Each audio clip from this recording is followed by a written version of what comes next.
大家好，我是正山堂聚美中国的培训师。今天为大家介绍的产品是聚美中国中华优选系列的茉莉花红茶。1587年，李时珍写下茉莉入药的秘密。2024年，我们在武夷深山里找到了答案。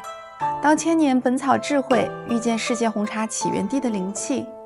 聚美中国茉莉花红茶精采自世界红茶起源之地武夷山上的高品质原生态一芽二叶茶青原材料，生于幽谷，长在深山，终年沐浴雨露阳光，受云雾滋养，揽尽山川之美，成就独特武夷茶韵，浓香纯甜，干爽柔和。茉莉摘自有着中国茉莉之乡美誉的横县，为保证产品品质，只采晴天花，4次印制，让花香与茶香融为一体。待到茶坯充分吸收花香精髓后，再人工筛花留茶，把聚美红茶与茉莉花的香气彻底融合，真正做到花香入茶骨，无花胜有花。聚美中国茉莉花红茶的外形紧洁、匀整细长，色泽乌褐，略带金毫，未冲茶汤，鲜闻香气。用100度的纯净水冲泡后，可以看到茶汤橙黄明亮，似暖阳，且金圈明显，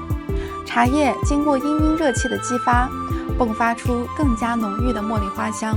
又带着一缕蜜香，仿佛置身茉莉花海之中。轻啜一口茶汤，入口清甜柔滑，花香入水，韵味十足。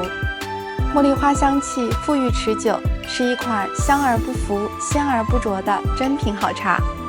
茉莉辛热通窍，聚美红茶辛温不燥，茶黄素等抗氧化物质丰富，这杯茶里就藏着日常生活中的养生密码。喝茶不只是风雅，也是与身体的深度对话。雾褐茶条里藏着整座花田，橙黄茶汤里看得见阳光的轨迹。高端金橙色礼盒包装，搭配大面积烫金工艺与多处浮雕，画面描绘出茉莉花茶的制茶过程，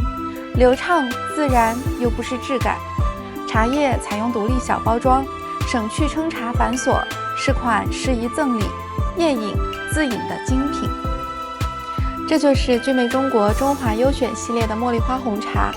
有没有被它独特的香气所折服呢？感谢大家的倾听，我们下一期再会。